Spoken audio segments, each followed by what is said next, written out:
Here we're going to look at bandwidth of an oscilloscope. So again, what I have on the screen here is the signal with the scope with no signal attached. I've set the input to 50 ohm coupling and I've grounded the input so there's no input signal. Going to adjust the signal sensitivity so that I get maximum sensitivity on the screen. And now I'm going to do an FFT to look at the frequency response. Now, one way to measure the frequency response of an oscilloscope is, of course, to sweep a known synthesized carrier across the bandwidth and measure the power at each level.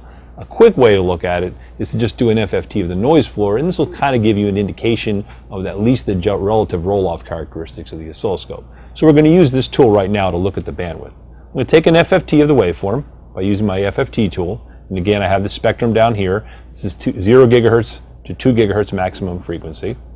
I'll turn off this display over here so that we don't have to look at that. It gives a clear view of the grid. I'm going to adjust my FFT so that I'm doing full span now. So I'm going to go from 0 to 5 gigahertz frequencies.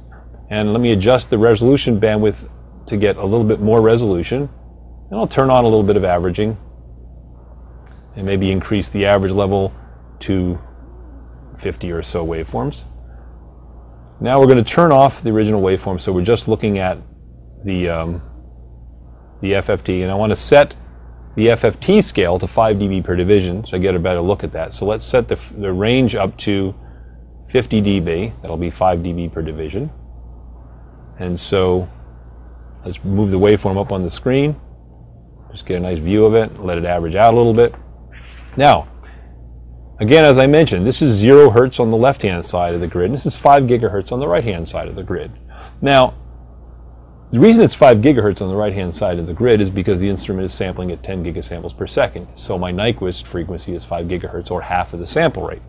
The bandwidth of the oscilloscope is specified at 2 gigahertz, of course. So if we look at the frequency axis, we'll notice this is 2 gigahertz right here, and there's the frequency response. You can see it's down. This is 5 dB per division, so it's down a little bit less than 3 dB. Again, this is a specified 3 dB point. But also notice that at 3 gigahertz, the response is down maybe 5 or 6 dB from the peak. And it rolls off much more gradually. So at 4 gigahertz, we're down 20 dB. And then finally at 5 gigahertz, we're down approximately about 50 dB down here. Now, this is a very gradual roll-off in frequency. And this is done purposely on this oscilloscope because what we're after here is a nearly Gaussian or first order type of frequency roll-off. And why this is done is because in the time domain, the transform of a Gaussian is also Gaussian.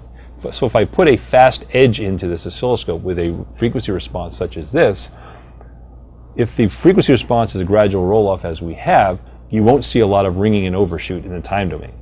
This is important because in a lot of cases you're measuring things like overshoot on a time domain signal using an oscilloscope, and you want to be measuring your signal, not your oscilloscope.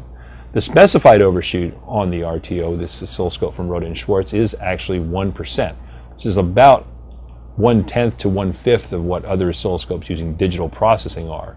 Typically you'll see 5 to 10% overshoots in those instruments.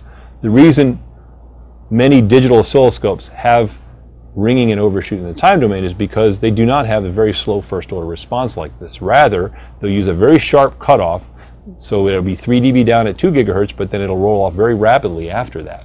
And that sharp roll off in the time domain transforms into lots of ringing and overshoot.